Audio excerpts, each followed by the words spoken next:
윤석열 대통령이 닷새 만에 추가 대국민 담화에 나섰습니다. 오늘 아침 미리 녹화한 29분 영상과 담화문을 9시 42분쯤 배포했는데 주된 내용은 계엄 선포의 정당성 호소였습니다. 윤 대통령은 비상계엄이 국민에게 망국의 위기 상황을 알려드리고 헌정질서와 국헌을 지키고 회복하기 위한 거라고 강조했습니다. 병력을 국회에 투입한 이유도 거대 야당의 망국적 행태를 사실적으로 알리고 시민들이 몰릴 것에 대비하여 질서 유지를 하기 위한 거라고 말했는데요. 앞서 특전사령관 등이 증언한 국회의원 체포 지시 등에 대해서는 별도의 해명을 내놓지 않았습니다. 윤 대통령은 다만 대통령의 비상계엄 선포는 합헌이란 점을 거듭 강조했는데 관련 부분 들어보시겠습니다. 대통령의 헌법적 결단이자 통치 행위가 어떻게 내란이 될 수 있습니까? 대통령의 비상계엄 선포권 행사는 사명권 행사, 외교권 행사와 같은 사법심사의 대상이 되지 않는 통치 행위입니다. 윤 대통령은 어떻게든 내란죄를 만들어 대통령을 끌어내리기 위해 수많은 허위 선동을 하고 있다며 내란죄를 띄우는 민주당을 정조준했습니다. 도대체 2시간짜리 내란이라는 것이 어디 있느냐고 목소리를 높이며 거대 야당이 거짓 선동으로 탄핵을 서두르는 이유가 무엇이냐고 되묻기도 했습니다. 윤 대통령은 거대 야당의 대표의 유죄 선고가 임박하자 대통령의 탄핵을 통해 이를 회피하고 조기 대선을 치르려는 것이라며 이것이야말로 국헌 문란 행위 아니냐고 목소리를 높였습니다.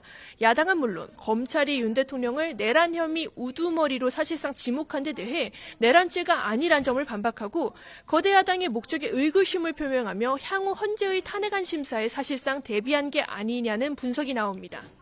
네, 윤 대통령은 거취에 대한 언급은 별도로 하지 않았지만 맥락상 그렇게 읽힙니다. 관련해 윤 대통령의 발언 직접 들어보시겠습니다.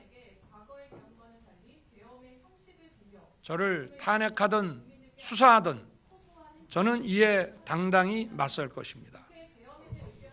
저는 이번 계엄 선포와 관련해서 법적, 정치적 책임 문제를 회피하지 않겠다고 이미 말씀드린 바 있습니다. 사실상 자진 사퇴나 하야 요구는 거부하고 탄핵 심판대에 서겠다는 선언으로 읽히는 대목입니다. 윤 대통령은 여기저기서 광란의 칼춤을 추는 사람들은 나라가 이 상태에 오기까지 어디서 도대체 무엇을 했느냐며 자신은 마지막까지 국민 여러분과 함께 싸우겠다고도 말했습니다.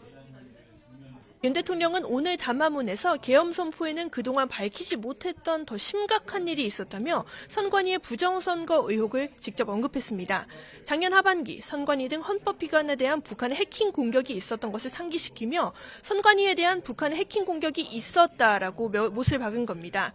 이어 국정원 직원이 해커로서 해킹을 시도하자 얼마든지 데이터 조작이 가능했고 방화벽도 사실상 없는 거나 마찬가지였다고 지적했는데요. 그러면서 선관위가 이렇게 엉터리인데 어떻게 국민이 선거 결과를 신뢰할 수 있겠느냐고 물었습니다. 사실상 김용현 전 국방장관이 제시했던 부정선거 의혹을 윤 대통령이 직접 거론한 겁니다. 정리하자면 윤 대통령은 29분간의 담화 내내 자신의 계엄 선포의 정당성을 알리고 거대 야당을 비판하며 계엄 전후 상황도 합헌이었다는 걸 강조하는 데 주력했다는 평가가 나옵니다. 닷새 전 자신의 임기를 포함한 모든 권한을 우리 당, 즉 여당에 일임하겠다고 한 것과는 전혀 다른 입장을 발표한 건데요. 당장 이 담화를 들은 여당부터 자중질환에 빠진 상황에서 윤 대통령의 이번 담화는 이틀 앞으로 다가온 탄핵 표결의 최대 변수가 될 걸로 보입니다. 지금까지 용산 대통령실에서 YTN 강민경입니다.